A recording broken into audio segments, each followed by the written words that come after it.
Урматтуу бүгүнкү биздин иш-чарага келген коноктор, жалпы эле ушул Ормонхон атабыздын 230 жылдык мааракесине кол кабыш кылып, ошону жакшы деңгээлде өтүшүнө салым кошкон инсандар. Бүгүн туп-туура 2 жума өттү Ормонхон атабыздын 230 жылдык белгилегенибизге. Бир топ массалык маалымат каражаттарын карап отурдук. Кыргызстан боюнча ар жерлерде кандай баа берилет экен деп биз дагы массалык маалымат каражаттарынын телевидение баардык жактарын карап отурдук. Бирок Кудайга шүгүр дешибиз керек, ушул жерде залда отургандардын жардамы менен, аксакалдарыбыздын, энелерибиздин жардамы менен жакшы өткөн экен.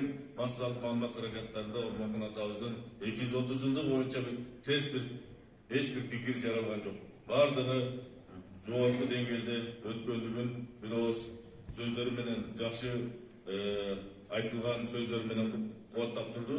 Ошондуктан бүгүн биз ошонун жыйынтыгын чыгаралы деп сиздер менен жалпы чогулуп турабыз. Эми чындыгында былтыркы жылы мен жаңы келгенде Ормонхон атабыздын 230 жылдыгын былтыркы жылы бир топ конференциялар менен гана жыйынтайбыз деген ой пикирлер айтылган.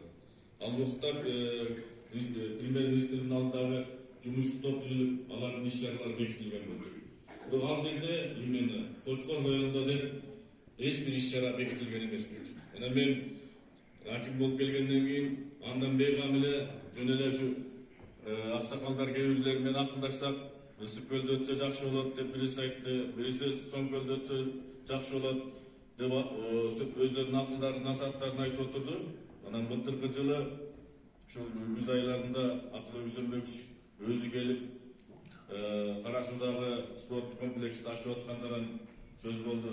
Анан ошол жерде ал киши сурап калды менден, эми каерде өткөрөбүз деп атасыз? Анан мен ошол аксакалдардын сөзүн айтып калдым. Эгер аксакалдардын баардыгы ушу кырчында өтсө жакшы болот деп атат десем, андай болбойт, андай болбош керек, андай көз карашта болбогула. Кочкор жергесинде өтөт. Эми Кочкор жергесинин дагы кайсы жеринде өтөт деп. Анан эми мен жакшы билген жерибиз эле Соң көл дедим. Соң көл десем эле ага да көнбөдү. Соң көлгө ушул жерден ошончо боз үйлөрдү алып барып тигип